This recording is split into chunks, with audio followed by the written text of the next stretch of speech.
toughness just means you show up and you do it because you said you would. And it doesn't always mean it's going to be pretty. There's been a lot of things that we've committed to. I actually had a time where I committed to showing up and doing a meeting for a group of people, and I blew out my ACL, MCL, and my lateral meniscus, so my entire knee was destroyed about 20 minutes before I was supposed to show up.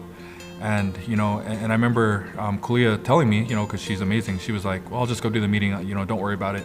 And for me, that was a moment for me to develop mental toughness by saying, you know what, no, I don't want you to do it. I'm gonna crawl up those stairs and I'm gonna go do what I said I was going to do, regardless of how I feel, no matter if I'm in pain or not.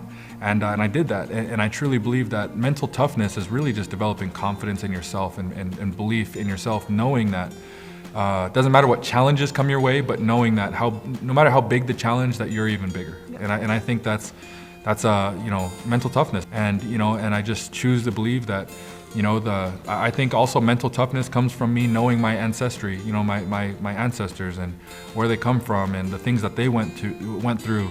For me to have the opportunities that I have, and even though it might not have been great growing up, but I look back on all the characteristics that they had to show in order for me to even exist today. And and that's why I really believe it's like, how could I not be tough when I come from these people that have went through all those things? The things that I got to go through today is nowhere close to that.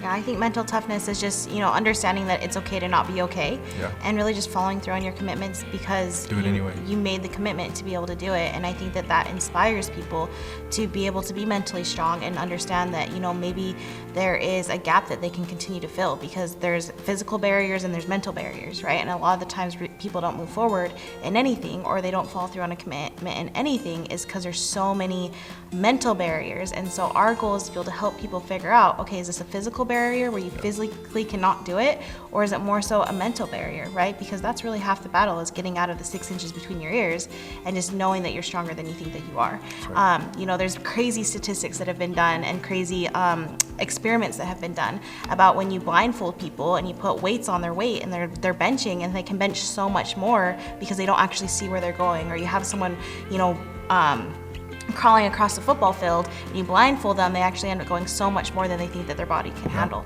right? That's exactly right. I actually, if I could add to that, I hate treadmills, because I feel like I'm running to go nowhere. For no reason. Yeah, and so, but something that actually helped me practice mental toughness, because a lot of times I hated treadmills because I would get on and feel like I was running forever and I was out of shape and I was dying, and then it would be like 0.1 and I was like, man, I haven't went anywhere. And I always wanted to give up looking at how far I didn't go. Looking at the distance, and then, so what I would do is I would always put a towel over the distance and just tell myself, just get on there and run as long as you can. And that was something that we just did over and over and over again, just to prove to ourselves that, it's like we're a lot stronger than we think we are, if you just don't look at the distance and you just look at what can you do today, right?